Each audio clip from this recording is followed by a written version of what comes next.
Hello students and welcome back to my channel math solutions with Rose ma'am.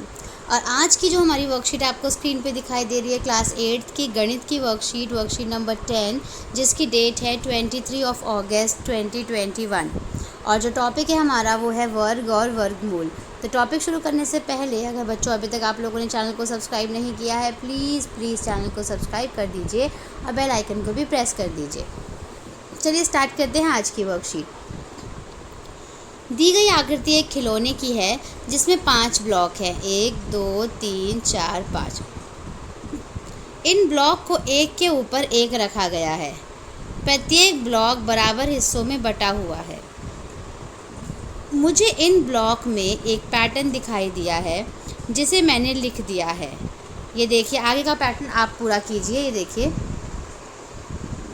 इस तरीके से देखिए, यहाँ पे एक को एक से गुणा किया, एक एकम एक, 2 दूनी 4, 3 तिया 9, 4 चौक 16 और 5 पंजे 25। ठीक है, उसके बाद इनका क्षेत्रफल भी इसमें बता रखा है। पैटर्न में हमें कुछ विशेष प्रकार की संख्याएं जैसे 1 4 9 16 25 प्राप्त हुई। अब हम प्रत्येक आकृति को हम अलग से समझेंगे, अलग लेकर समझेंगे। अब ये देखो, जैसे ये पहली आकृति है, यहाँ पे एक वर्ग है तो 1 गुणा 1 1 वर्ग इकाई आ गई। यहाँ पे 2, यहाँ पे ये देखिए, ये 2 है और ये 2 को 2 बार गुणा किया है तो 2 दूनी 4 4 वर्ग इकाई। 3 देखिए, 1 2 3, 3 को कितनी बार गुणा कर रखा है, 3 बार गुणा कर रखा है, 3 तिया 9 9 वर्ग इकाई।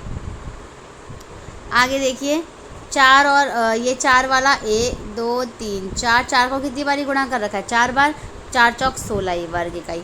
1 2 3 4 5, 5 को कितनी बार देखिए, 1 2 3 4 5 कॉलम्स है ना, तो 5 गुणा 5 25 वर्ग इकाई। 5 पंजे 25 हो गई। आगे देख लेते हैं इसमें।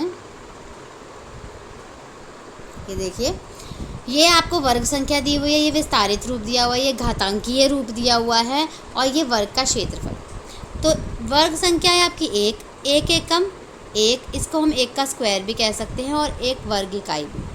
4 क्या होता है, 2 दूनी 4, 2 का स्क्वायर और 4 वर्ग इकाई। 9 कैसे लिख सकते हैं, 3 तिया 9, 3 का स्क्वायर और 9 वर्ग इकाई। 16 को कैसे लिख सकते हैं, 4 चौक 16, 4 का स्क्वायर और 16 वर्ग इकाई। 25 को कैसे लिख सकते हैं, 5 गुणा 5, 5 पंजे 25, 5 का स्क्वायर और 25 वर्ग इकाई। उपरोक्त संख्या 1 4 9 16 25 विशेष प्रकार की संख्याएं हैं जो हमें वर्ग का क्षेत्रफल निकालने से प्राप्त हुई है, इसलिए हम इन्हें पूर्ण वर्ग संख्या कहते हैं। चलिए पूर्ण वर्ग संख्या देख लेते हैं। प्राकृतिक संख्या ये है आपकी पूर्ण वर्ग संख्या, ये जिसमें एक एकम 1 2 दूनी 4, 3 तिया 9, 4 चौक 16, ठीक है, 5 पंजे 25 और 6 का कर दीजिए, 6 छिक हो गया आपका 36, 7 सत्ते 49, 8 अट्ठे 64, 9 नीम 81 और 10 धाम 100। ठीक है, 10 धाम हो गया 100। तो ये हमारा हमने टेबल कंप्लीट कर लिया। अब आगे देखते हैं इसके अंदर क्या लिख रखा है। आगे वर्कशीट में हमने यहाँ पे देखा बेटा, उपरोक्त पैटर्न से हमने समझा कि पूर्ण वर्ग संख्याएं अपनी जैसी संख्या से गुणा करने से ही प्राप्त होती है। मतलब जो पूर्ण वर्ग संख्या होती है वो अपने ही संख्या को जब हम 2 बार गुणा करते हैं तब हमें मिलती है। जैसे 2 दूनी 4, दोनों संख्या एक जैसी हैं, अतः इससे प्राप्त संख्या एक पूर्ण वर्ग संख्या है। मतलब जो 4 है वो पूर्ण वर्ग संख्या। अब देखिए 2 तिया 6, तो ना 2 और 3 जो है संख्या समान नहीं है ना, इसलिए ये पूर्ण वर्ग संख्या नहीं है, क्योंकि 2 और 3 है, 6 हो गया, तो 2 भी अलग 3 भी अलग, तो 6 जो है वो पूर्ण वर्ग संख्या नहीं होगी। और 2 दूनी 4 जो है, 2 और 2 सेम है, तो 4 जो है वो पूर्ण वर्ग संख्या होगी। अब हम यहाँ पे क्वेश्चंस दिए हुए हैं बच्चों, इस क्वेश्चंस को कर लेते हैं। क्वेश्चन को देखिए, प्रयास कीजिए नीचे दी गई संख्याओं के बीच पूर्ण वर्ग संख्याएं ज्ञात कीजिए। 40 और 50, 40 और 50 के बीच जो संख्या है वो है 49। किसका स्क्वायर होता है, वो 7 का स्क्वायर। ठीक है, तो हम इसको यहाँ पे पहला जो है मैं यहाँ पे लिख के दिखाती हूँ।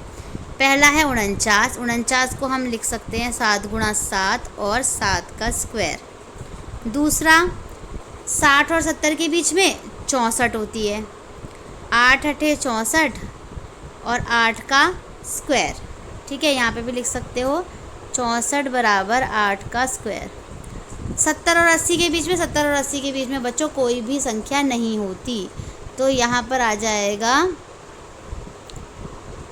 कोई नहीं, मतलब कोई भी पूर्ण संख्या नहीं है, कोई पूर्ण वर्ग संख्या नहीं है, नहीं है।